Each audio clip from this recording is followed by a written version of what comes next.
Welcome, everybody, to the Oversell Podcast, the greatest wrestling podcast in the world. And we have a State of the Union address for you tonight.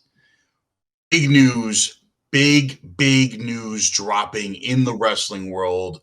I'm side by side with my boys here. We got ScytheX. We got the captain himself joining us for this momentous episode that we've got going on. What's going on, fellas? What's up, buddy? How you doing? What's up, Zoop? What's going on, bro? Fantastic, man. So before we get into the big news that I'm sure everybody has already heard, I just want to go over real quick Raw and SmackDown. Basically, we just had continuations of the same storylines that we've been having going on. No real new information except for we had a Bray segment on SmackDown where he basically came out and he was in the rocking chair and he was basically going through every iteration of Bray Wyatt in one little segment. There's a QR code on the screen that flashed. If you followed it, it went to a Firefly Funhouse segment, so he basically told us that at Royal Rumble he will be entering his new form and that he is Uncle Howdy. So, I mean, it's wild, but it's about, at least we know at Royal Rumble we're going to be getting some answers for the Bray storyline because that's been up in the air for quite a while now. Wait, I gotta go ahead, Cy. Go ahead, bro. No, I was gonna say, so he's saying he's Uncle Howdy? I mean, that's what he's saying, but me and you kind of came to a determination that we thought it was Bo Dallas. Yeah. Because it kind of looked like Bo Dallas, the guy that had standing in for Uncle Howdy at least. So, but maybe he's saying that he's Uncle Howdy in the I'm everyone, eater of worlds, Firefly Funhouse. I mean, I gotta say, I feel as though he's only going to come back and do this if he can work with his brother. That's number one, right? I think I think we can agree that after, what happened with Luke Harper, I think it was one of those things where he was like, okay, I'm coming back. I'm not going to sign with AEW. I'm going to come back to WWE. I want to work with my brother. I want to be surrounded with a good support system. And I mean, listen, there's very few people, I think all of us can agree, that we believe can make a push at a title run. And I think we've talked about this, Zoop, but like Bray Wyatt is on a short list of 3, right? Yeah. Between Cody Maybe Rhodes, 4. Seth Rollins, right? Like and KO, Bray, and then Roman. That's basically your top. Exactly. So you're like, for him, if he is somehow this guy and it's not Bo Dallas, it would stun me. Even at any angle he's playing, like this is me, and maybe I don't know, but the guy it's got to be Bo Dallas in my mind. There's no doubt. It's got to be. Agreed. No doubt. It's got to be. And we're all on the same page with that. And it's funny because like this iteration of the WWE that we have going right now, we just named pretty much the 5 like top tier guys, right? It kind of reminds me of Attitude Era. You got Roman kind of in the Rock role. Rollins is like your Triple H almost, with like a mixture of like Shawn Michaels in there. Bray's your Undertaker, like mixed with Mankind almost. Your darker, mystical type of character, and then like KO is like your Stone Cold almost. You're kind of anti-establishment, going against the grain type of guy. Like very different versions of them, but like almost the same character archetypes. You know what's hard for me? I definitely see where you're going with it. My issue is the chemistry.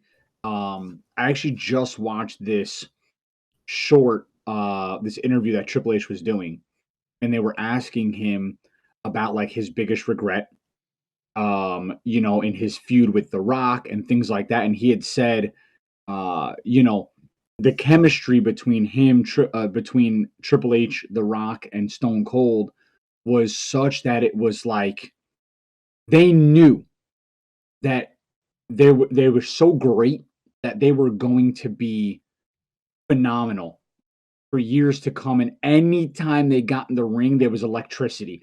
I don't know if I get that yet. Well, number one, unfortunately, we haven't seen Bray Wyatt enough. And every time Bray Wyatt is in the ring, he's dynamite. He's sick. Yeah. I want to see him at his peak form. I wanted to see him as, the Fiend and Seth Rollins now, right? Like, we had Seth Rollins, but we have Seth freaking Rollins. Right. Yeah. And he's on another stratosphere now. And I feel like KO, he always gets put on the back burner, but now they're mixing him into that bloodline, and he's starting to really be very confident. He was always confident on the mic. That's why they gave him the Stone Cold match, right? But now he's sort of like, I'm coming out and I just say whatever the hell I want to say, and I do what I want, and I kind of cause that chaos, and he's very good. And you don't know if he's a heel or a babyface. He plays it so well, you have no idea. Well said. And Cody Rhodes. Cody he had those matches with Seth Rollins. He came back, and I mean, dude, there's very few comebacks that matched Cody Rhodes' comeback, especially with the transformation he went through as a wrestler and as a guy on the mic, right? Absolutely. And as a creator. So I feel like we haven't seen them all at their peak go through. Yeah. We saw Undertaker and Stone Cold and The Rock in the game, all like, and at any given night when that music hit, bro, holy shit, the fucking building came down to the ground. Absolutely, right? But I would love to see, though, it's kind of, it's unique. You bring it up, dude. I never thought about it that way, but if they can continue this trajectory, it would be nice to see. It would have been nice to see them under Triple H's creative, but we'll leave that for later. But we still might. It would be okay. And right. Yeah. And if my aunt had no boobs, she'd be my uncle. But it's one of those things where like you're like, yeah, could they reach that stratosphere? Yeah. I don't know, dude. Character-wise, maybe they can, bro. It's a good call. I mean, I'm not saying that they're at the level that those guys are at, but their character archetypes. Yeah, no one will ever. I don't think anybody ever will be. But their character archetypes are kind of the same, in the same vein of each of those guys. So we're kind of like reliving like a different attitude era almost. So it's interesting to see it happen like this. But now it might all be gone. Can I ask the both of you guys a question really quickly on that? Because Zup, I actually love the fact you bring it up, and then now it's like kind of turning in my mind. One of the 5 guys we mentioned just now, and one of the 5 guys we mentioned from the past, if we had to see them on the rise, because we're going to put Roman Reigns in that 5 category, right? Yeah, of course. Yeah. Absolutely. What would be the match, past and present, each of you would like to see at their apex? It would be the 2 head of the tables. It would have to be Rock Roman. Still? Okay. Yeah, that's up there. I'd like to see KO versus The Rock. Okay. It'd be a pretty good mic battle. Yeah. Promotion-wise, yeah. Shit out of that stunner. I'll tell you what. If I had to have one because of their in-ring ability and they're like just wow on the mic, bro. Oh, I got one. I know what you're going to say. I would love to have seen Seth Rollins against Shawn Michaels. I knew you were going to say it. I knew you were going to say it. I just Shawn Michaels come into the ring, his whole flair, that entrance coming down from the Raptors on the zip line, and then Seth Rollins coming in and orchestrating the fans and coming into the ring, and they're just looking at each other. Nothing happens for 10 fucking minutes, bro. We just listen to the crowd. It's so wild that you bring that up too, because I was just watching the New York Football Giants win in the playoffs against the Minnesota Vikings. And during the game, they're playing Seth Rollins music, and the whole crowd at a football game is just like, oh, Oh, Were they? Yeah, it was wild. I missed that. Bro, it's so That's nuts. This guy orchestrates a crowd, bro. It gets me. That's impressive. We haven't seen something like that since Daniel Bryan, right? Yeah. And the S-Chan. And Fandango. Listen, Fandango is based on the commercial hype and the things like that, and people, you know how people are, right? But it was fan generated just to troll them, pretty much. But basically, when Seth Rollins is more being a fan, not a troll. Yeah. When Daniel Bryan won both belts, WrestleMania, and Randy Orton and Triple H, that crowd, I remember thinking to myself, I was never a Daniel Bryan fan. I'm still not. But it's just like, for me, I just never was. I never bought into him. It was very tough for me.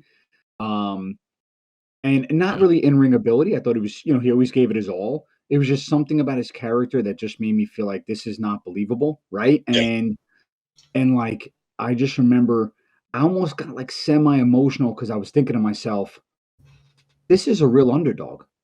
I can actually see where he said the company doesn't want him to succeed. I can actually see that.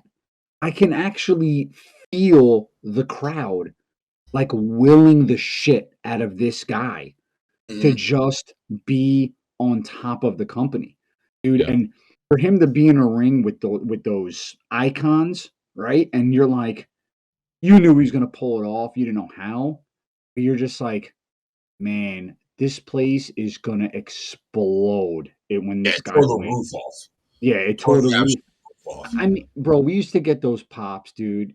I mean, like that one segment where like there was multiple number one contenders, and it was all the McMahons and Triple H had the belt, and Stone Cold hits, The Rock hits. Every time The Rock's music hit, the place went nuts. Stone Cold music hit, the place went nuts.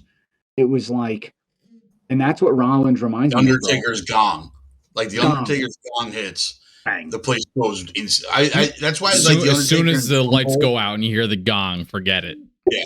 Bro, it is nuts because some of those, you get a few entrance where they hit you so hard in the beginning.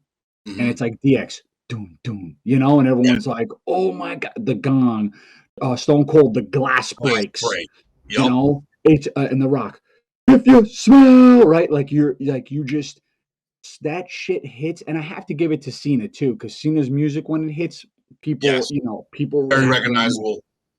And that's the one thing about Roman Reigns. I love his entrance music, but it's very low key.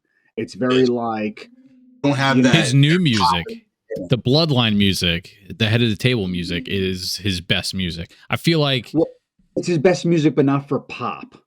It's his best music based on walking down and being methodical, coming out, holding up the one, being very but when his music hits, you don't immediately think like, you have to wait a few seconds and you're like, oh, because it's very low, right?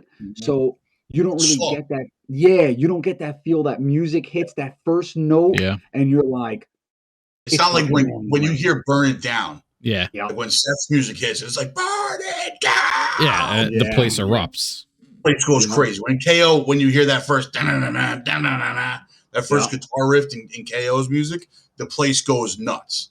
Yeah, Roman's beat the gong. Yeah, Roman, and I'll agree with Fred. Like this is his best music. The Bloodline is his best music so far, but it doesn't have that like boom. I mean, think about it. The Shield, everyone knew it because you got that. I hated the Shield entrance on the mic. It was like music. Sierra, right? You got that like everyone knew. And then everyone went nuts because you knew. Based on that, it's just Roman's is very methodical. And you kind of get jacked up because with the music, you're going to get Roman, you're going to get the titles, you're going to get the bloodline, you're going to get like this whole royal, shindig. Yeah. So it's I feel like you could get the pop if he added in something, because like the Undertaker's music was gong, because the Undertaker's music was methodical, but it had that gong in the beginning. Once you boom, Yeah. Everybody was like, "Oh shit!" Even the Rock's music is really methodical if you listen to like the whole song.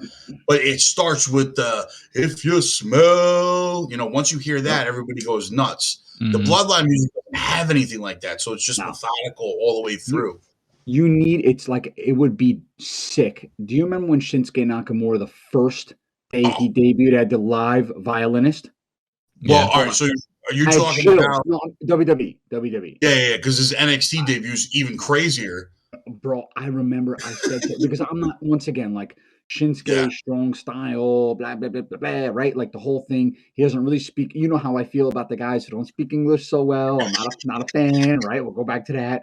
So, like, I don't buy in on that shit so much. But the violin hit off, and I was like, and I remember looking at my wife, and we're watching it together, and she loves the women's division, and she watches Total Divas and the whole 9 yards. So I look at her, and we both were like, wow, this is awesome. And Shinsuke came out, and we were both like, who the fuck is this guy? Right? But we were like, oh my God, if he's as dope as the violin, like we're all in on this guy. Like, so the entrance music really does have so much, but that's stuff that we grew up on too, man. I feel like it's a different vibe, right? Like bro, we got Real American from Hulk Hogan. Come on, dude. I mean, and even the NWO, like there's things that we were watching TV 30 years ago.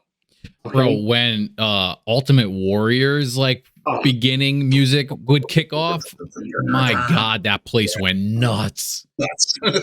And then he would just explode out from the back, high on cocaine, just full speed running to the ring. It was amazing. Ric Flair and Macho Man came out to Graduation music. Okay? Yeah, basically. And I've never been so happy. Ric Flair is the one where it's like slow and has no energetic keys at the beginning. Man literally came out to the Graduation song. Macho Man's music is the Graduation. Yep. And it was something amazing about the whole Miss Elizabeth and the shiny robe and the something that you're watching it and it's Graduation music. Like they can't fool you. Like the electric slide is the electric slide, right? And you're like, it's like coming out to Happy Birthday and the place going nuts. Yeah, and you're like, why am I so entranced in this amazing song right now? Yeah. I don't know. It's a different vibe, dude. It's funny that you brought up the Shinsuke thing because they did like a whole I don't know, it was a documentary basically on NXT. And they had like backstage footage of Triple H when they brought Shinsuke over, and his debut match was against Sami Zayn, and it was Sami Zayn's last match in NXT. And everybody knew it. The crowd knew it, everything. Shinsuke's music hit, and before he even came out, the crowd is just going, holy shit, holy shit, holy shit. And Triple H turns to, I think it was William Regal at the time, and he goes, it's going to be good when they're holy shit in the entrance. That's the type of energy that guy brought. But that brings us to real quick, one more. I would have loved to see KO go after the Undertaker's streak. That would have been good. I feel like KO would have had such good promos trying to get into Undertaker's head before WrestleMania. See, I almost, once again, dude, I don't know why, and he was, because he's great on the mic. I mean, listen, he was built to have a mic in his hand in this industry, bro. But a piece of me just would have loved to have heard Seth Rollins on that mic on the way, the crowd going nuts, and him just saying to Undertaker, Taker, you hear that? That's Seth freaking Rollins coming for you. Just me and my people. It just I could just feel that whole energy from him. But I think I'm so hung up on him because he just those guys we grew up with that we mentioned, they just commanded the crowd so much, and he just, bro, his things with Austin Theory, he's in the ring, and when he says something, and the crowd goes nuts behind him, and you can as clear as day, like you feel for Austin Theory. You're like, what does this guy even say back? Right? Yeah. The crowd, anything that Seth says, he could be like, Austin, I'm gonna deliver a bag of dicks to your house, and the crowd would go, bag of dicks. Like it would be, like it would just, it's how you felt with The Rock or Stone Cold. Every time Stone Cold said something, what, right? And then The Rock said something, and he would just look around, give an eyebrow raise, and everyone would just repeat what he said for 10 straight minutes. It's who else is good too? Kurt Angle. Mm-hmm. Kurt Angle was good. Kurt Angle was good. Kurt Angle was good. It's funny because like I've been rewatching all the previous Royal Rumble matches and like revisiting like all these things for the past like 23 years. I started in 2000. Like I'm working my way forward before this year's Royal Rumble and seeing all these like really bad like promos and old wrestlers and everything like that mixed in with like some of the best we've ever had. Yeah. I mean, it's just an interesting dichotomy, but it's great. If you get a chance, watch some of the older ones because it's wild to see what they were doing like those mid 2000s. It is some crazy stuff what was happening. You had John Cena and nobody else. Basically, yeah. Basically, John Cena and you had Randy Orton. Batista for a little while, and then you had but then you had like a bunch of like you had Dolph coming up, starting his thing, and Dolph is like probably one of the most unused wrestlers. No doubt. Well, brings us to the we don't know what's going to happen here. This is such a clusterfuck with Vince. Vince muscled his way back in pretty much a hostile takeover and is going to sell the WWE to the Saudi Arabian PMI. Over. It's not confirmed yet, but it's probably going to happen. Nothing's confirmed yet, but the Saudis for the past few years, and especially the last 2 years, have been on this like mission to control all of media. Like they've bought soccer teams. They're paying Cristiano Ronaldo $400 million a year to go play in Saudi Arabia. They just put a contract out to Messi for like $450 million a year to go play for Saudi Arabia.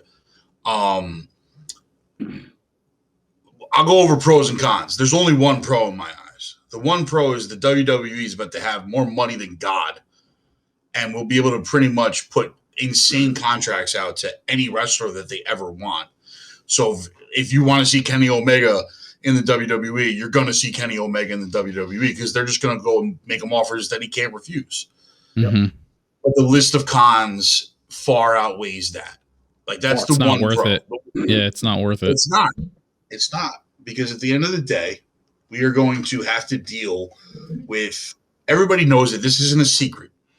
The Saudi Arabian PMI is not there to make money.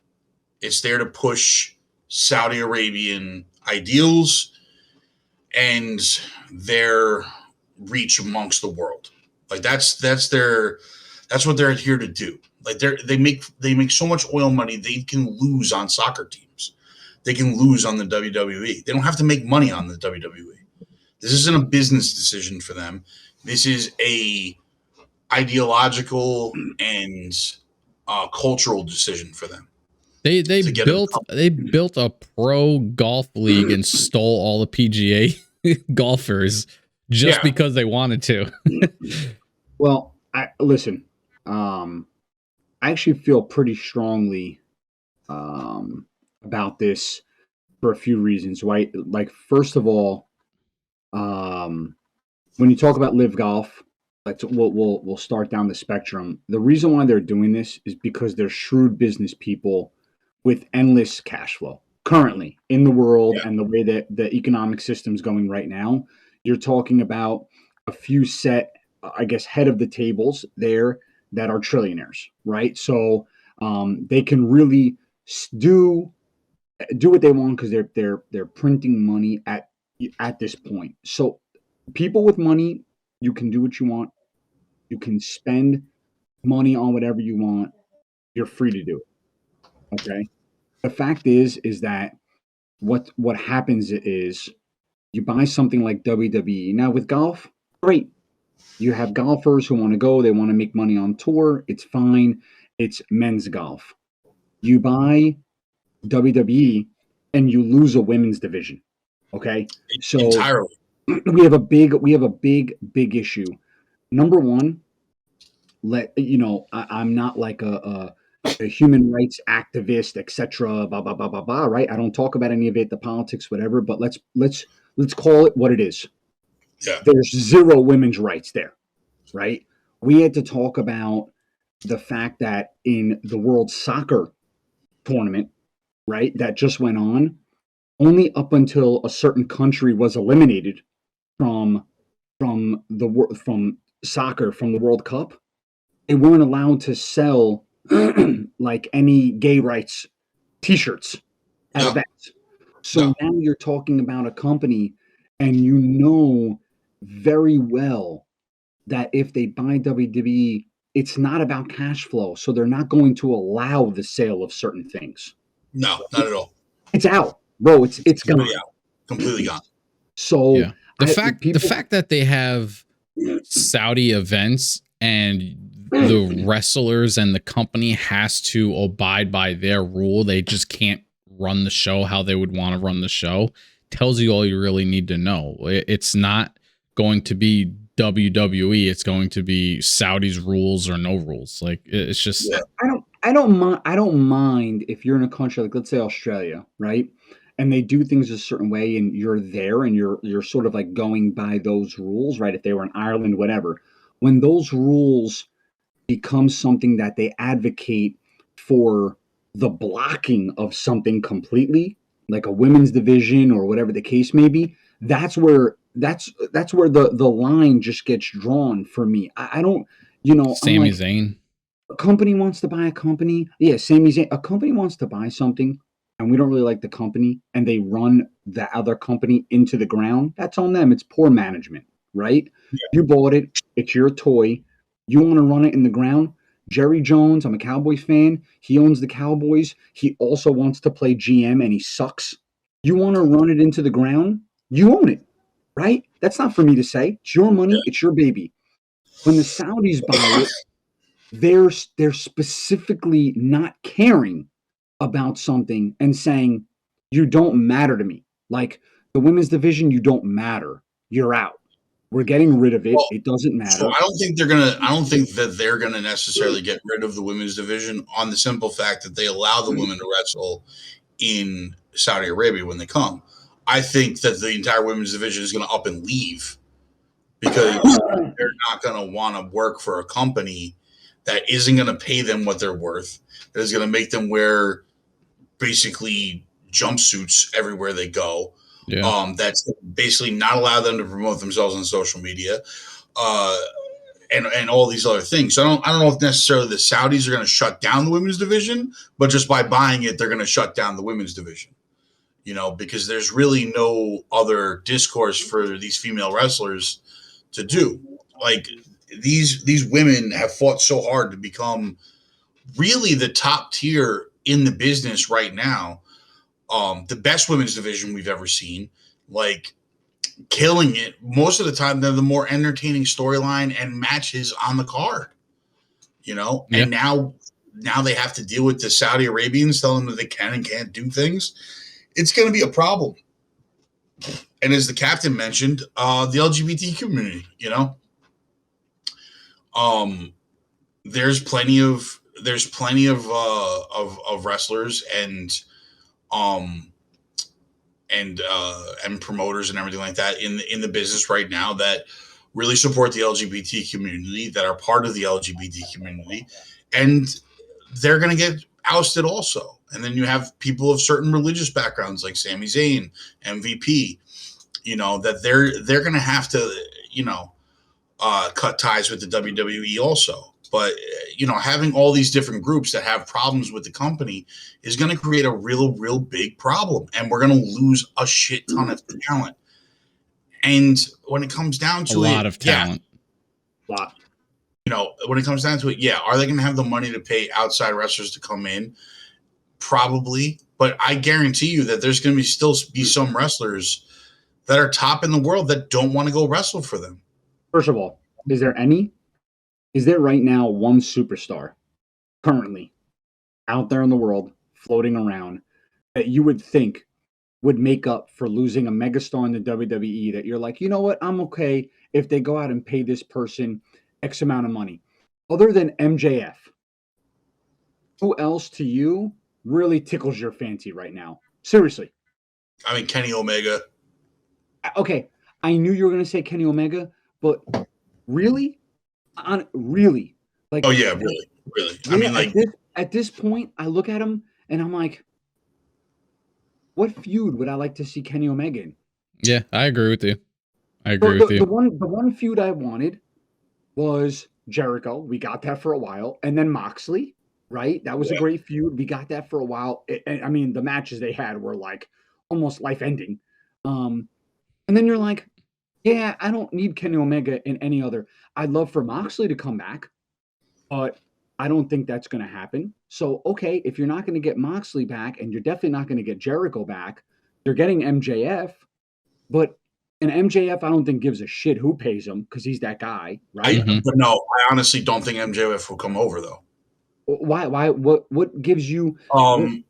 Because in his personal life, he has ties to the LGBT community. I mean, maybe. Character-wise, yeah, you're right. He doesn't give a shit, but he's still a human being outside of his character. He does have ties to that community. I don't think he... I mean, I don't know. I mean, maybe you're right. Who freaking knows at this point? Yeah. But it's hard to say no when they're like, "Hey, we'll give you $400 million." Dude, you know what I mean? Like, I agree. There's money. There's generational money. Look at this. They gave Ronaldo what, $350 million a year, and they told him he can't bring his girlfriend. Bro, have you seen the place? Have you seen the place that Ronaldo lives currently? Did you see where they put him? Yeah, it's insane. He pays the apartment that he lives in goes for $414,000 a month. That's where he lives a month. 414,000. Okay, 3 zeros after 414, and that's what he pays a month. Bro, some guys will walk the earth and they will say, "I stand for X, Y, Z." And when someone drops the Brinks truck on your fucking lawn, you're like, "Yeah, maybe I can get rid of X, Y."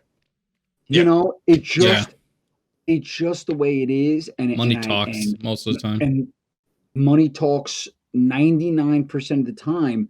And listen, in today's climate, with how hard things are, and I know that all these other wrestling companies, they're getting rid of this person, they're getting rid of that person. People are trying to see where they're going to pop up again. I'm telling you, I don't think that some of these wrestlers can walk, man. I don't think they can walk. I don't think. I even if it goes against every moral conviction they have, I don't care, bro. And it sucks to me because I have nothing against any people. I'm just saying this as business people in this world. The Saudis want to buy golf, whatever, dude. Buy golf, man. Yeah. Right? You want to make a fun tournament that we can watch. You pay the golfers more. You think they should earn more. And you want to have competition. Competition's always healthy. Look at what AEW did for WWE and stepping their game up, right? Competition's great. But you just can't tell me that a company that's you're not writing storylines in golf. No, you're not writing. You're not. You're 100%. You're not. There's no way you can tell me a Saudi ran WWE homegrown business with the majority of Americans. Whatever it is, African Americans, Asian Americans, right? This is it, and and the company got so vast that they had a UK WWE branch. Yeah. They started to branch out, and now you have all this overseas talent. Becky Lynch, you have all of this amazing talent from all over the world. There's no way you're telling me a company from Saudi Arabia knows how to run a company like this. No way. No way. Now, there's the off chance, there's the very off chance that the Saudis buy this, stay hands off, and allow Hunter to continue just doing what he's doing. I don't see that happening, but I don't think that's going to happen if nothing happens here. I think Hunter's out. I do too. I mean, Hunter's probably out no matter what. I don't know. I did read today that the board member that was fired that started suing, they hired him back. So I don't know if that means anything as far as going forward with this deal. I don't know if it changes the vote on anything, but this was a hostile takeover by Vince simply due to fucking ego. This guy is an egomaniac. Yep. Like he didn't like that Hunter was putting on a better show than him, that everybody was talking about it, that they got ousted for sexual harassment allegations. And he basically said, I'm going to take over. This is my company. I'm going to do what I have to do. And I'm going to sell to the Saudis. Bro, he kicked his own daughter out the building. He doesn't care about anybody except himself. Bro, yeah. This is the second biggest clusterfuck next to Deshaun Watson getting a fully guaranteed contract from Cleveland in the middle of a sexual allegations with 26 women. Okay, how is it that Vince McMahon? Just go down the list. How is it that Vince McMahon, it's proven that he gave hush money to women for sexual favors or harassment cases, okay? And sexual advancements, whatever it may have been, right? They essentially find a way. He pays with WWE money $19 million, which was not given back. $19 million. He goes away. They do him a favor, okay, by not talking about any of these cases popping up, not bringing it up anymore. Triple H does him a solid and says, I have massive shoes to fill. This is all the greatness he's done. They do him they send a pervert, okay? They essentially send a pervert away with a ceremony, which is unheard of. Yeah. Okay? And he leaves his company that his dad and him built. His children run it. And not only is it successful, it's the only fucking publicly traded company that profited in the year 2022. Yeah. Every other publicly traded company lost money. They were the only one that actually showed a profit. Yeah. And now, and then Vince McMahon, everyone is all high on creative. It's back, right? There's good storylines. There's good momentum. Wrestlers are coming back that Vince, it's like this guy, he comes back and he's allowed, first of all, the cops should have met him at the front door and been like, dude. He still owns 51% of the company. That's the problem. I know, but how after all of that, how was there not an injunction put on this guy's position as chairman? I don't understand. None of it makes any sense to me. First of all, I don't know if you caught the other part of this was that he instituted two other people onto the board that changed bylaws, and the board voted to change the bylaws to allow this to happen.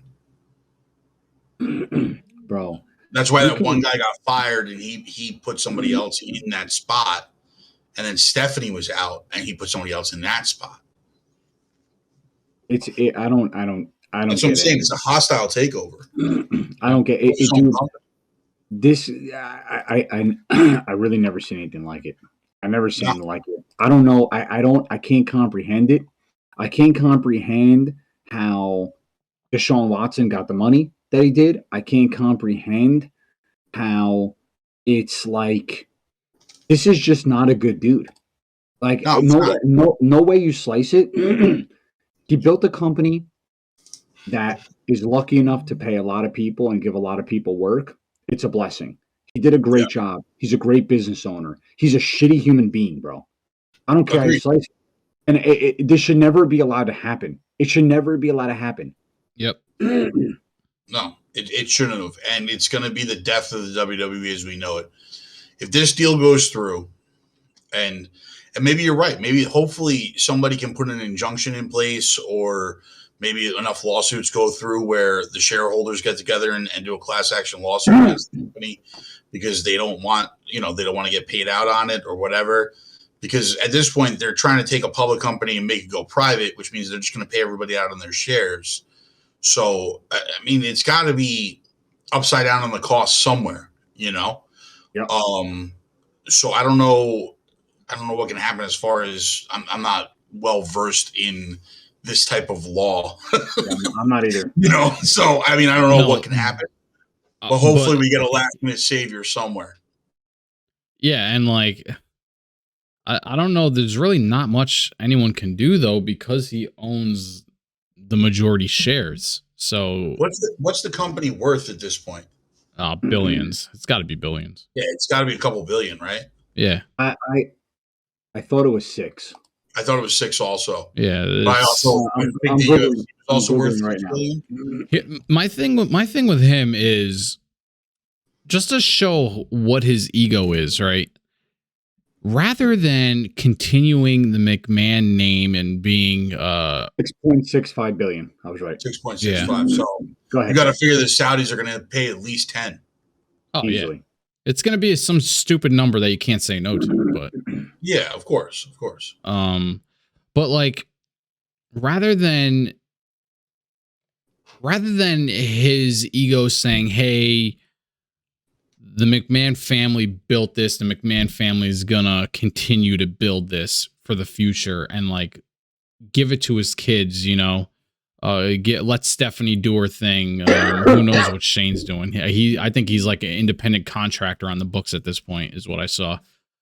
Just collecting a paycheck to do nothing, I guess. But basically, rather than let the McMahon legacy continue and be, you know, forever in the WWE, he rather hostile take over the company and kick his kids out of the building and sell it to Saudi Arabia. Like, this is what's going in his mind. Like, this is how far gone he is on in his head and what's actually important to him. Like, this is a disaster all around. I mean, basically, he's gotten too old for the business. He doesn't know what people want anymore. Like, he's not in tune with anything. He's completely out of perspective of everything. And, you know, unfortunately, what we love, like, is really gonna take a big hit here. And I don't know if it's gonna be something that's even watchable after this. If the sale goes through, the WWE dies. Like, they'll literally be half, probably, I'm not even like exaggerating. I feel like it would be half the viewership of the millions and millions of people that watch will just go away. Just immediately go away because it's in Saudi control. You're not wrong. I mean, live shows are pretty much going to be only in Saudi Arabia at this point. Yeah. Like, I'd assume that they do all their pay-per-views over there. Yeah, because I'm assuming that whoever owns the arenas, they're going to be like, we don't want that product here, or like it's going to turn into a political thing. You see it happening here. Like, they don't want to. What was it, like a year ago? They didn't want to do shows, sporting event. Like, they didn't want to do anything in Georgia because of whatever laws the state was going through politically. Like, if it's happening for domestic disputes, this is going to blow it over. Like, nobody's going to allow them in. I mean, yes and no, because you got to remember, though, they have a worldwide expansion, so they can go into Europe and do stuff over there. Like, the Saudis I'm saying here. The Saudis own an English Premier League team right now, and that stadium's packed because they're winning games because the Saudis dumped a shit ton of money into them. I'm saying here, though. Yeah, but here, though, like, you got to remember, here doesn't matter. Here is like 90% of their shows. their live shows is here. But if the Saudis own it doesn't have to be here. That's my point. And that's also my point, because they won't be allowed here. Like, it's going to have to be. It's going to have to be over there. Listen, I don't know which angle. I don't know. I don't know if the Saudis, like you said, become a silent partner, and because it stays majority here, that places are like, all right, well, the Saudis own it, but it's still here, and everyone's allowed to do what they want to do here, right? So maybe that's there. But I don't know if the Saudis buy it and then say, well, all of the pay-per-views, the main events happen in front of our people, and therefore the live events here, the weekly live events are like, well, if all of the major events are overseas, and all of every WrestleMania is going to be over there. Yeah, all these superstars 100%. Can't do what they want to do there, and we're not getting the big ticket items. Why would we do the little ticket items? And it was just said that that Fox has lost it was like $2 billion, some ridiculous number on SmackDown as a whole, as a like a show. So they're talking about like Fox not even hosting SmackDown anymore. I don't know why they put it on Fox. They should have just put it back on USA and just have a Monday, Friday show on USA. You got to remember, USA is also doing NXT, so exactly, keep it all in house. They would have to pay for all three, though. Yeah, I mean, I'm not 100% sure why a channel like FX, where there's not really any maturity rules, isn't doing something like this, especially when now it's PG-13, so they can use curse words and they can bleed. In FX, you can literally do what you want. Right, it would only make sense that wrestling would be on a platform such as that. So yeah, I was thinking Amazon. Amazon's the rumored the other buyer.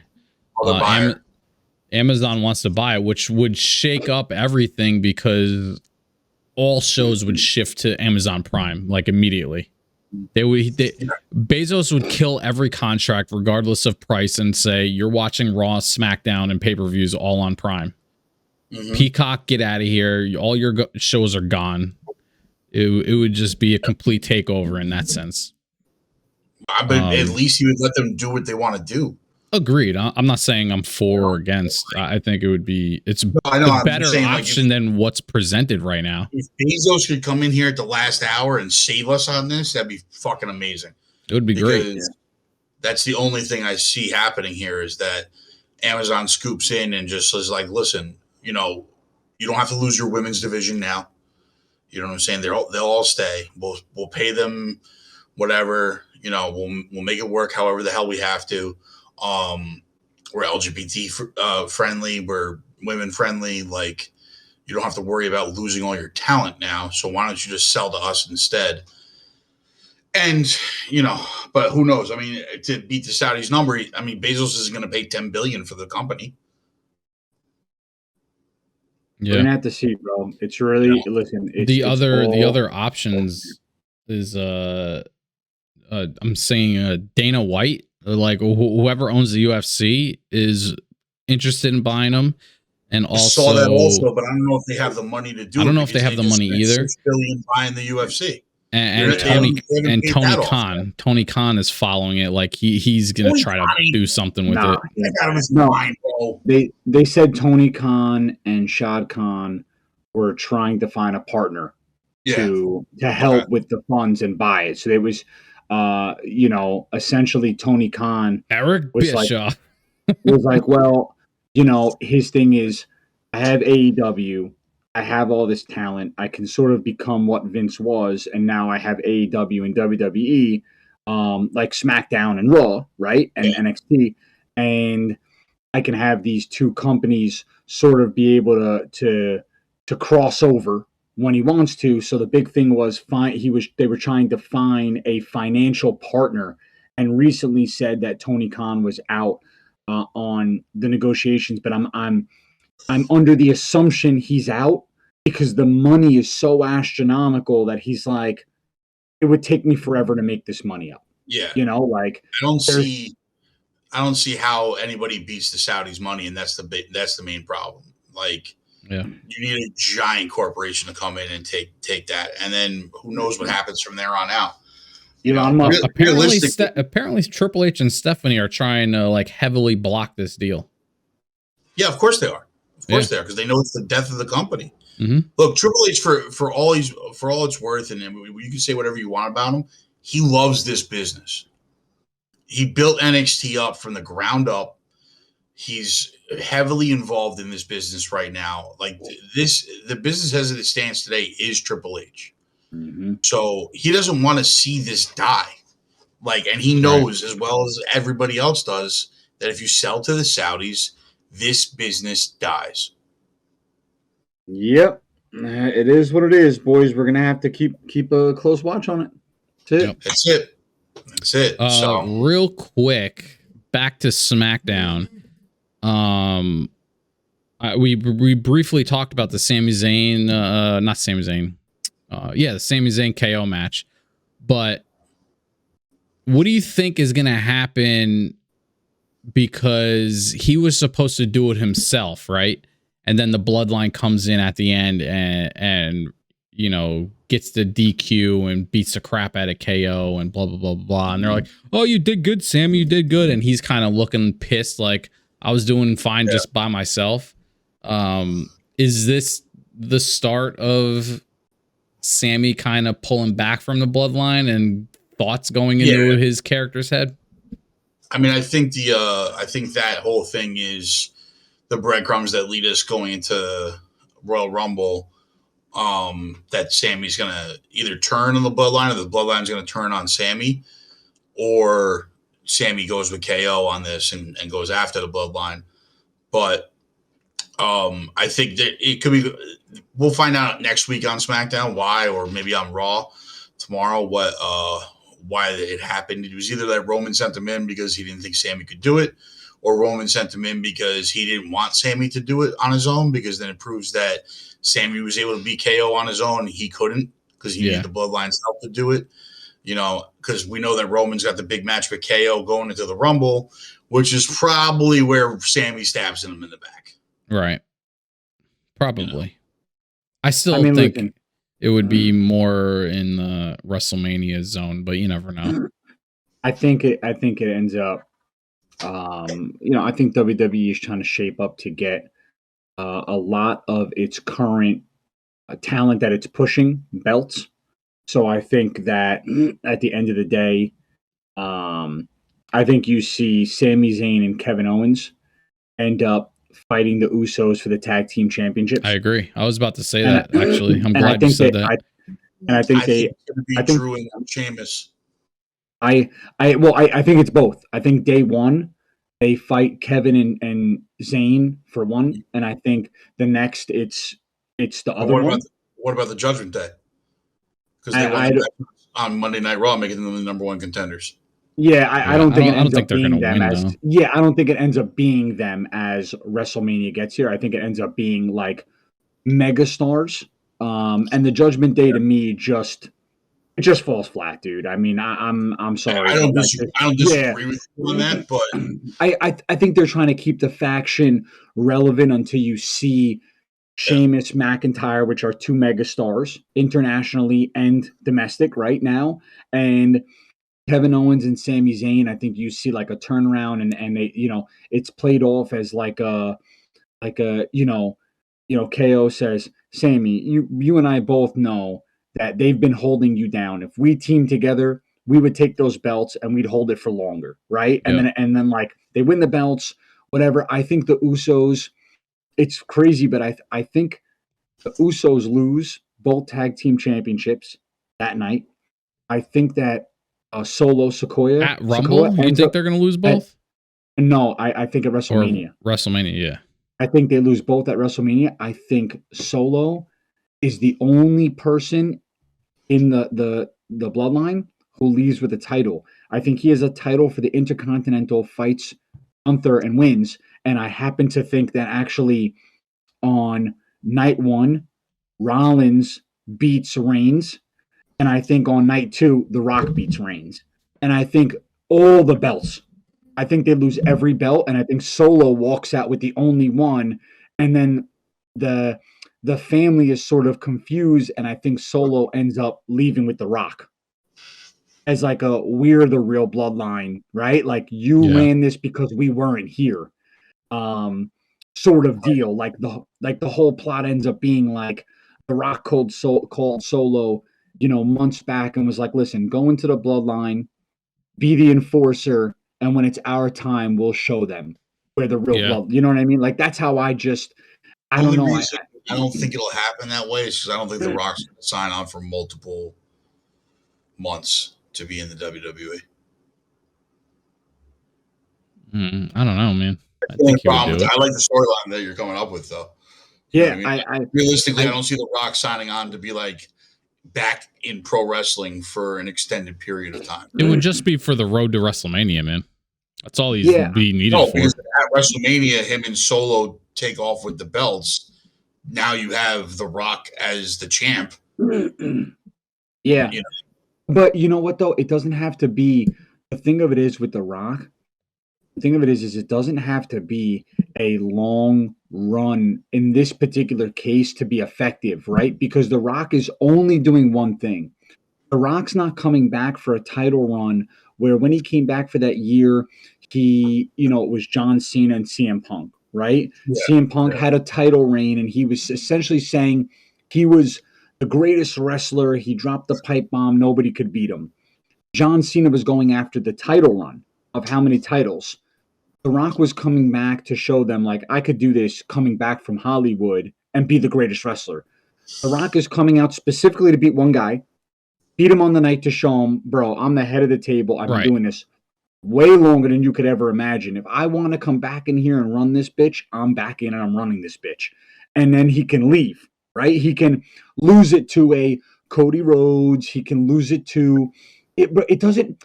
Honestly, it doesn't matter. He can lose it to a Goldberg. It doesn't. Yeah. It doesn't have to be somebody that he's handing it over to. By the way, if WWE, who's been flirting with CM Punk, wants to do it, CM Punk could come back, beat The Rock, and that's the way of CM Punk coming back to WWE. There's so many different ways. Randy Orton's been chasing the title run. He can come back, old school match, RKO, The Rock. There's so many ways of doing it, right? That you don't have to worry about how you're planning The Rock out for a year. He's not holding the title for a year. No. So in my mind, right? I'm making this up as I go, but I'm agreeing with you. This is it would go down this way. Like he would, if he's winning a title, it's gonna be very, very short lived. I think Roman goes into WrestleMania night one, having to face Cody for one title. And KO takes the Universal title off of him at the Royal Rumble. So I just feel, and then he has to face The Rock on night two for the head of the table, because The Rock comes and goes, "You lost both titles. Now you're not the head of the table. You're not the man that we thought you were." So, but then let me ask you a question. There's nothing to fight for other than the head of the table. But if he's not the head of the table anyway because he loses, there's no prestige for The Rock to come back and say you have all the gold, you have all the push, you have all the momentum, you have all in 900 days behind you, right? The Rock's going to come out for a guy who just lost both belts. Clearly he's not the head of the table. You can't even keep your belts. You can't keep if you can't keep the belts, you can't keep the family. Jack, right? So like for me, in my mind, you could be totally right. I don't fucking know, but my thing is the one thing that tips me off that something's going to happen at the Rumble is that KO didn't ask him for both belts. He asked him for just the Universal Championship. Well, the company has to split them up again because they're seeing that the Brock Lesnar effect is happening, right? There's a lack of seeing the title, and therefore they're losing live. They're losing people who want to buy, and they're losing live viewers because people are like, well, the chances of me seeing Roman are slim because he hasn't been in the show. And it's the same thing with Brock. It hurt the company because they created the Beast Incarnate, yes. But because he was never there, the only time the shows sold out were when they had to announce when the champion was there, right? Yeah. In the beginning, this this head of the table started to go, and all of these shows profited so much because he was virtually on every single Friday and sometimes Raw. And now he doesn't do any pay-per-views. He does 4 a year, and you barely see him on shows. So now, even though the bloodline's hot, they're like, there's no chance of seeing Roman. And as much as maybe you want to say it, you don't want to say it, Roman's the guy, dude. And across the board in every single company in the industry, they all say the same thing. Every wrestler says it. Roman is the guy right now. He's the pinnacle of our company. He's had a title run. He's put people over. He's fought the best talent. First of all, he's not only the best talent, any talent. He fought a Paul brother. It doesn't matter, right? So so he's just that guy. So for me, who's more that guy? The Rock.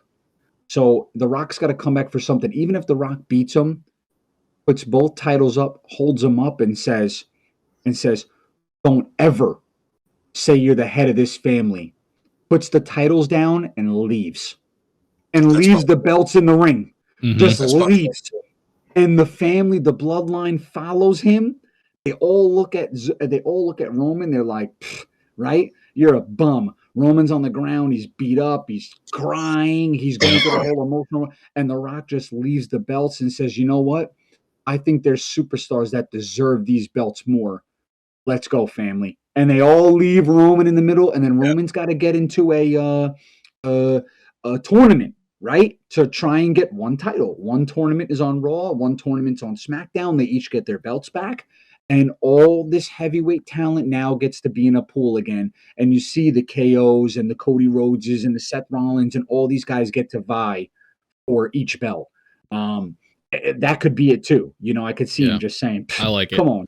Yeah, like, bro, these are just ways. It's not going to happen this way. It'll be some dumb shit that we know, right? But Mustafa Ali will end up with the belt. But like, I'm on score because the Saudis are buying. Yeah, but he's Saudi Arabian. No doubt. But it's just, to me, it's a way of turning back the clock a little bit on something a little more old school. By the way, this is a way of getting John Cena the title back and break Ric Flair's record. It's a way of getting Randy Orton one step closer without meaning anything, because if Randy could come back. If he can come back from his back injury. We still don't know what's going on with that. Yeah, no, for sure. But it's a way of getting meaningless title additions to people who don't have to have runs, you know? And I think at the end of the day, we saw a 900 to 800 day run, 900 day run, 1,000 day run. And it's going to be a very long time before we see another run of this magnitude. I think we would agree with that. Oh, absolutely. I think the company doesn't have another storyline like this in their chamber, so to speak. And I just feel like they're going to ride it out as long as they can. They're going to make it a spectacle, and it has to go down in flames. Bray Wyatt, somebody, right? Yeah. I really wish, and you know me, I'm not big on like the smaller wrestlers, but I wish there was a way of getting the Demon Finn Balor back for a title run, and maybe seeing a Seth Rollins and Finn Balor in his demon form, a rematch for a belt. I think it was a great match. He was the first Universal Champion. I think there's a lot of things they could do. Cody Rhodes is going to have a belt at some point. Yeah, he has. Yeah. Absolutely has to have a belt. You know, he came back for this. He was built for this shit. You know, I wasn't a Cody Rhodes fan before he left the company. I think he bet on himself and he hit a home run. Came back, and I'm excited to see him back. You know, so I was a fan of Cody before he became Stardust. When he was just Cody Rhodes, I was a fan of him. When he became Stardust, I was like, all right. Yeah, but he's mid-carder. He's proven now that he could be a main event player. Like, no, I'm not saying he's not. I'm just saying, like, I like him as Cody Rhodes. He's doing good. But I like him as the American Nightmare, Cody Rhodes, because that's really, the guy who's willing to risk his life in the ring to perform for the crowd, the American Nightmare. I'll tell you right now, that Hell in a Cell match between him and Seth with that busted up pectoral. Granted, it wasn't the greatest match. It wasn't the greatest match in the world as far as like maneuver wise, because he couldn't do much, right?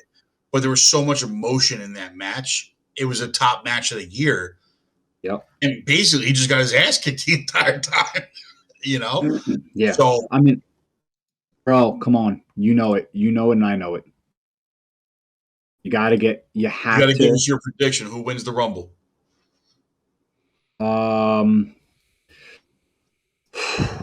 We gave ours last week, so I got to ask you yours. Who'd you guys pick? I went with Cody. Who did I pick? I don't even remember. I don't remember who you picked either.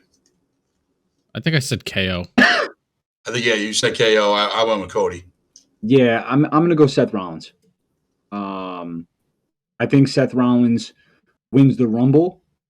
You want to know what's crazy? You guys want to know what's really crazy? I actually think they have a double winner. Believe it or not. Yeah, I think have a double winner because I think last two people hit the ground at the same time. I think they have a double winner.